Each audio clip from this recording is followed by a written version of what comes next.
il crée la CCM, cette coordination de changement de mentalité qui devrait s'occuper de ce qui concerne le changement de la mentalité de la population congolaise. Voilà ces structures, bien chers internautes, vous qui nous suivez au travers le monde entier, c'est au travers de ces structures que la piste de solution pour notre nation devra sortir. Car nous sommes face à un défi, et c'est le défi de Goliath. Le défi de Goliath, c'est le défi du changement de mentalité de la population congolaise.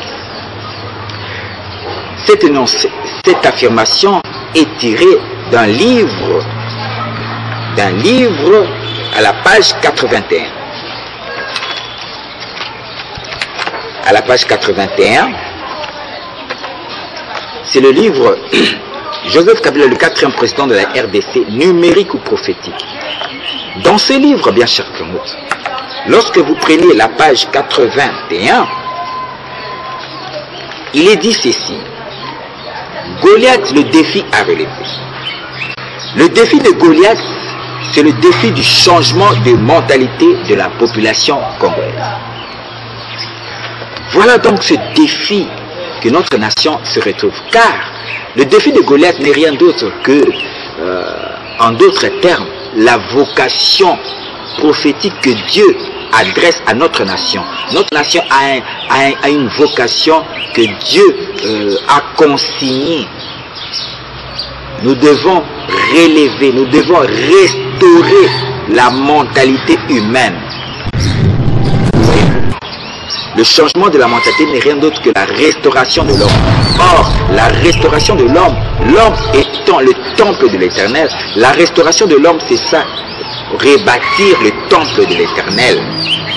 Lorsque vous prenez le livre de AG 1, vous allez voir, Dieu avait adressé à Israël une mission. C'était de rebâtir son temple qui était détruit. Et pourtant, l'autorité en Israël ainsi que le peuple avait ignoré cette vocation de rebâtir le temple de l'Éternel. Voilà pourquoi toute la nation connaissait un chaos économique. Toute cette nation israélienne du temps de Agé, le prophète, connaissait une misère sociale. Pourquoi? Rien que parce que le temple de l'Éternel était détruit. Il a fallu que Dieu puisse envoyer Agé, le prophète, qui puisse donner la piste de solution. Car pour que la nation puisse connaître le bonheur économique, social, il a fallu que son temple soit rebâti. Et c'est Agé qui portera cette révélation à Zorobabel ainsi qu'au peuple. Et justement, c'est là qu'il y a une image biblique pour démontrer que notre nation aussi, nous sommes dans cette illustration.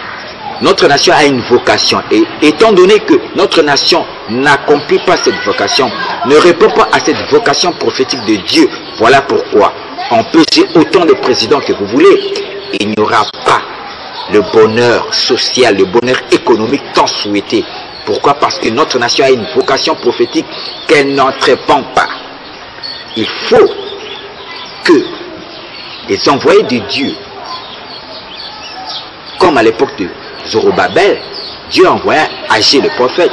Et en ce temps-ci dans notre nation, il y a un prophète de la nation, un roi de l'Éternel qui doit se lever pour apporter la lumière aux autorités établies de cette nation, afin de lui montrer la voie à emprunter pour que la nation connaisse le vrai bonheur tant souhaité et tant prédit par des illustres personnalités du monde évangélique. Bien, chers internautes, nous continuerons avec cette émission prochainement, mais permettez-moi encore une fois de saluer tous ceux qui soutiennent cette émission. Par là, je m'en irai saluer du côté des États-Unis d'Amérique, Irénée Lebwabanga. Irénée Lebwabanga, je m'en irai saluer la sœur Fofina Tumba Mibeko la loi. Je m'en irai saluer aussi Maître Mabiala. Maître Mabiala, je saluerai aussi la sœur Olga. Bien, chers internautes, si vous avez aimé cette émission, eh bien, sachez qu'à la réalisation, nous avons la sœur Sarah Iyulu. Sarah Iyulu, du côté de la réalisation. Le rendez-vous est fixé pour la semaine prochaine. Quant à moi, je vous dis bye.